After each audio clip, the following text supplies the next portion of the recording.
Every 5 years, the Productivity Commission releases an inquiry into Australia's productivity, with their latest 5-year report released just last week.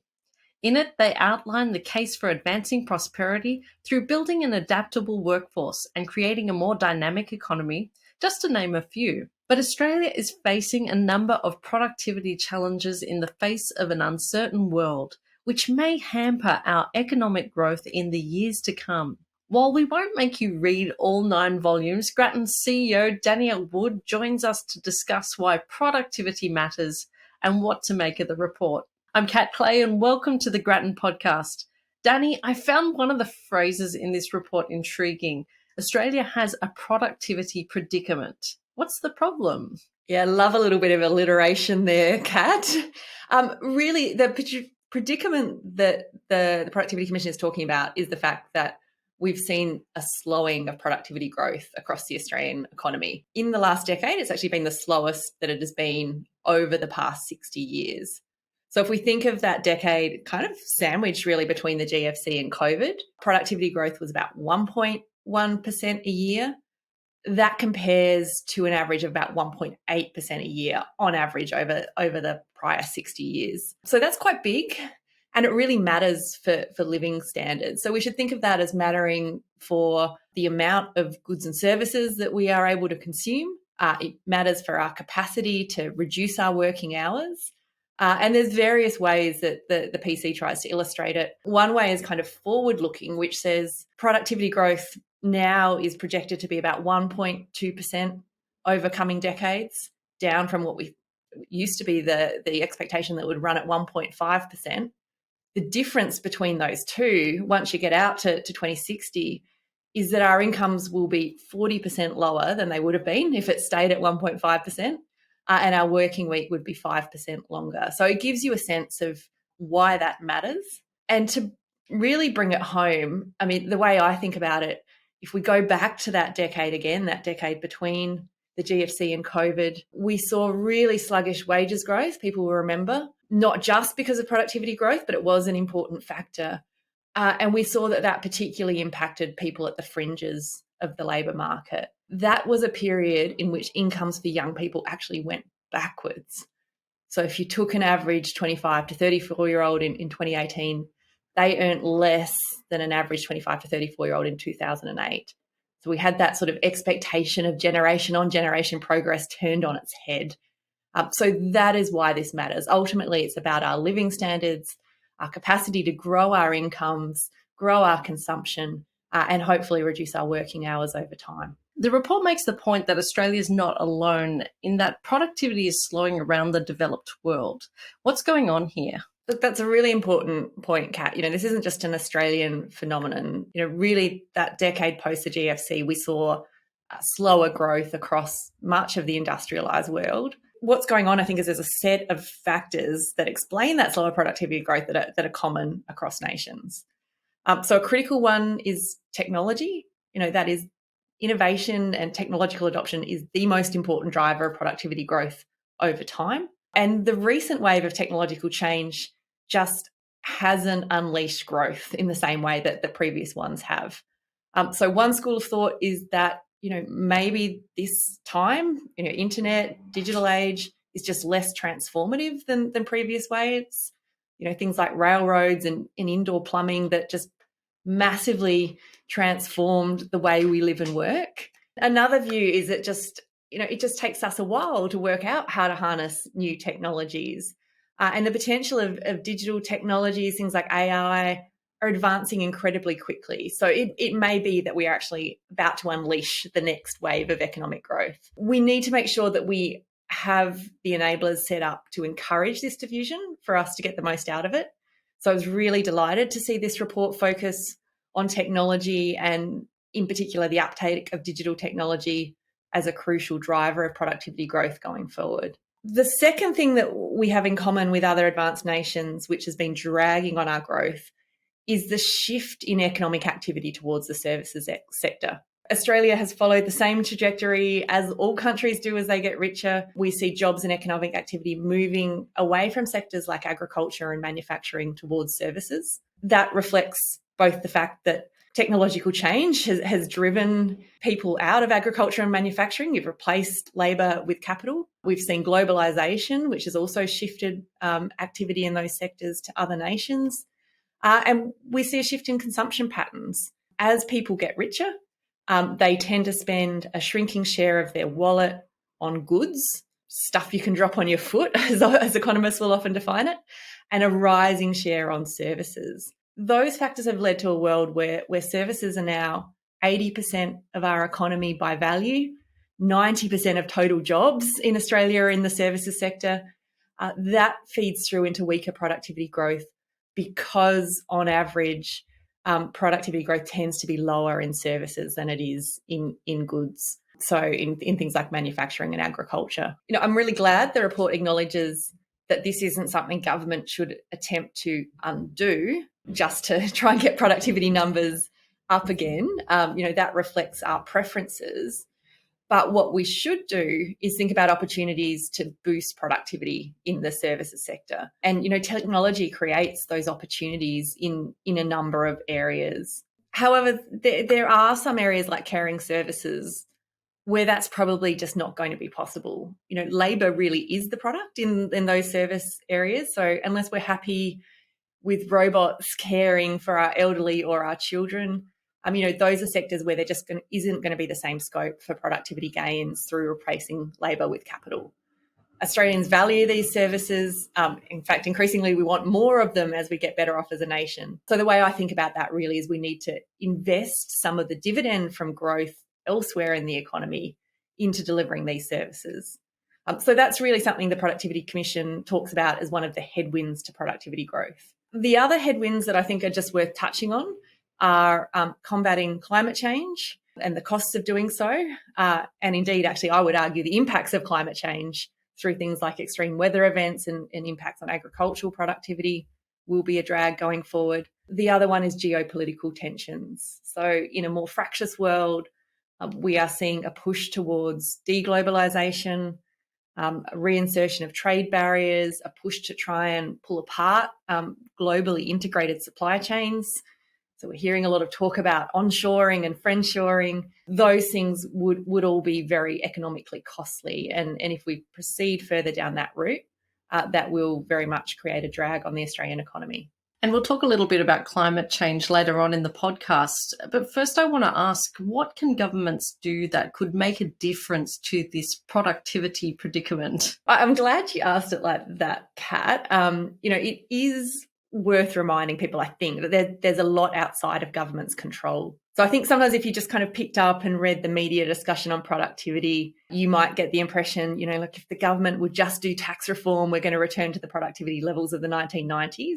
That's just not how it works. There are big structural forces at play, and we've just touched on some of those. And there's also groups outside of governments. And I just want to get this point in because, the other critically important group of business. And PC makes the report when we're talking about some of those productivity enhancing technological changes, things like adoption of data analytics, AI, we're actually lagging most of the industrialised world. And one contributor to that is poor management performance. We sit behind the best practice frontier, particularly when it comes to tech. Australian managers are just less confident in identifying the technologies that would make a difference to their business processes, and much less confident in their capability to roll out major digital transformation. So that in itself is a handbrake on productivity growth. All of that said, there is very clearly an important role for government here, and governments should absolutely be doing what they can. The PC review set out kind of 5 what they call priority areas, which I think are the right ones. So they talk about adaptable workforce through building skills in the economy, harnessing data and digital technology and the diffusion of those technologies, which we've just touched on, more broadly creating more dynamism in the economy, supporting competition and efficiency and removing unnecessary barriers to the movement of goods and services. They talk about opportunities to lift productivity in the non-market sector, areas like health and education, and climate, and the kind of the least cost path to net zero. So that's at a very high level. To go more granular, they've got 29 high-level reform directions, 71 specific recommendations, So I don't propose going through all of those, Kat. I'm sure everyone will be very relieved to hear. I do want to touch on a few, but the fact, I think, in itself that this is a very long list is a useful reminder here, actually, that gains are made in inches. There is not a single thing governments can do that will be transformative here. It is making progress on a range of different fronts, which is going to make the best difference in the long term. There's just a few recommendations here, but there are some of the recommendations that actually we've done significant research in, especially in migration and education. Do you mind just chatting us through those recommendations right now? Absolutely. I was really delighted to see those held up as important areas.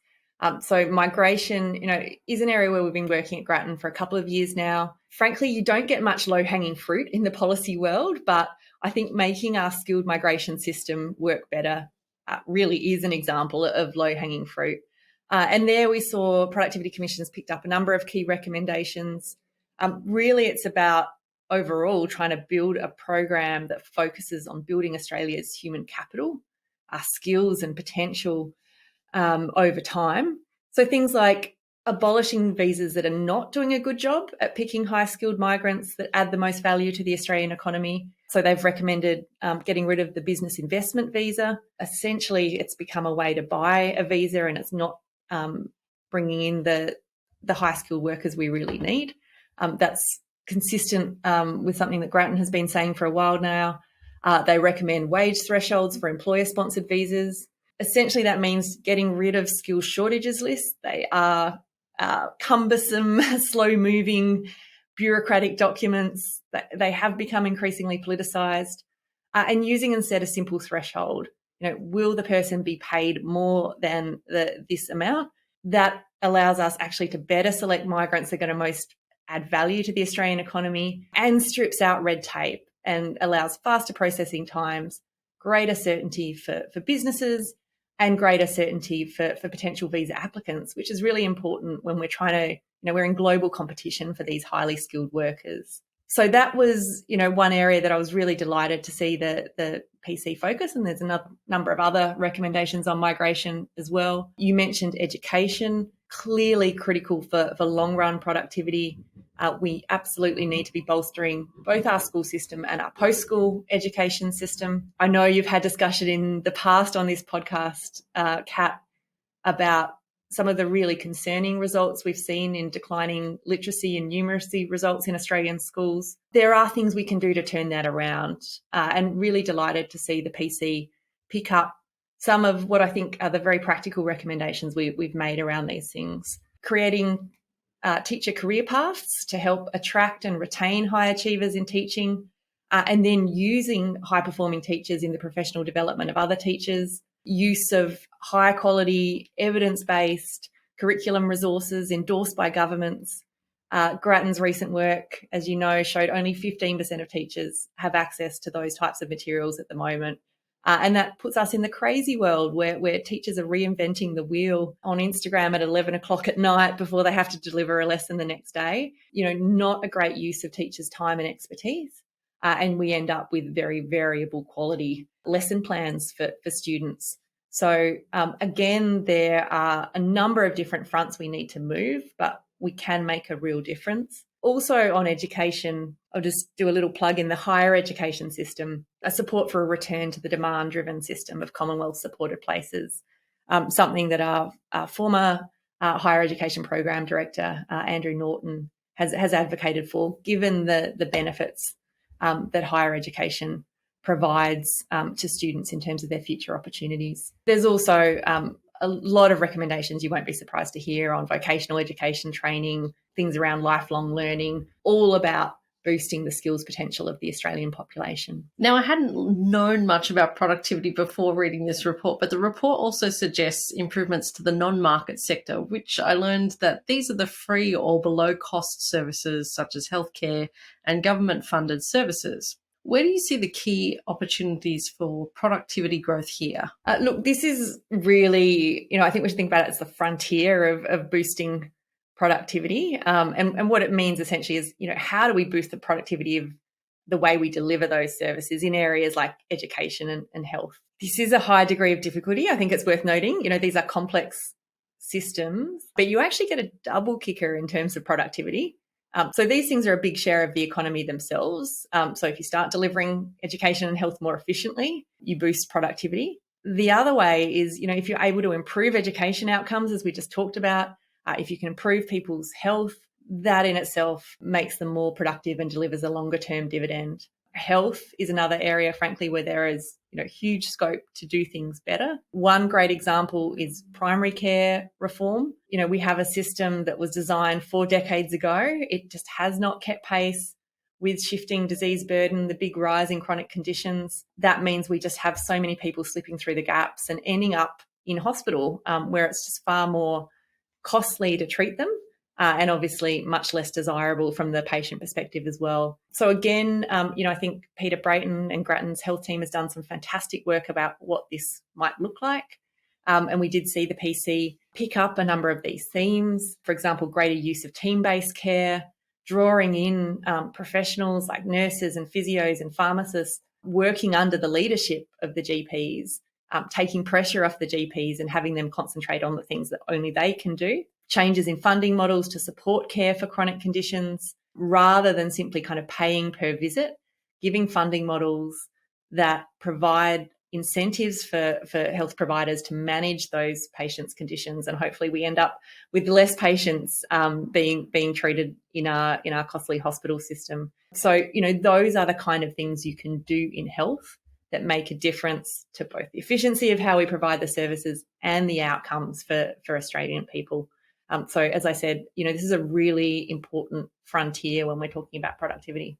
We mentioned climate change at the start of the podcast, and it's often these natural disasters are things out of our control. But one of the things we've talked with our energy team previously about is that the longer we take to act to meet net zero emissions goals, the more expensive it will be. And it seems to be reflected here in the PC report that achieving net zero emissions will affect productivity, at least in the near future. Yeah, that's right. And I think, really the message of the report is we need to do this, but we need to be doing it in the lowest possible cost way. And, frankly, I think that's pretty hard to disagree with. Many of us, including our friends at the PC, clearly feel frustrated that carbon price was taken off the table as an option. We are in a second best world. And the PC really says, we should be looking for mechanisms to support market signals to help emissions reduction. So they recommend an expansion of the safeguard mechanism to areas like electricity and transport. There are some complications in using that mechanism. And, perhaps we can get the energy and climate team to do a podcast on this. But certainly I would agree with the broad message that getting market prices in there is critically important.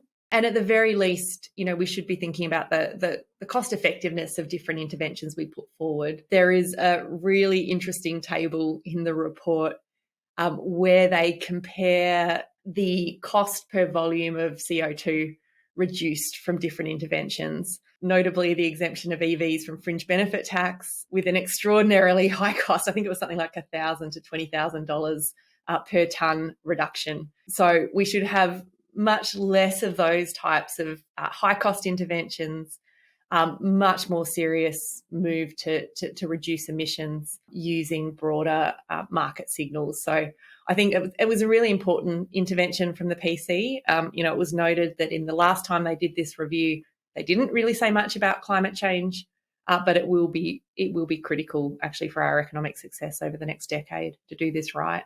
So we've talked through a lot of the recommendations report, but I'd like to know what you think governments should be prioritising to improve productivity for the next 5 years. Well, if they're not going to do all 79, and, the good news is I think actually you can run on a lot of these things at once. So it's not a matter of choosing one. But look, I would pick the low-hanging fruit always, and that is migration reform.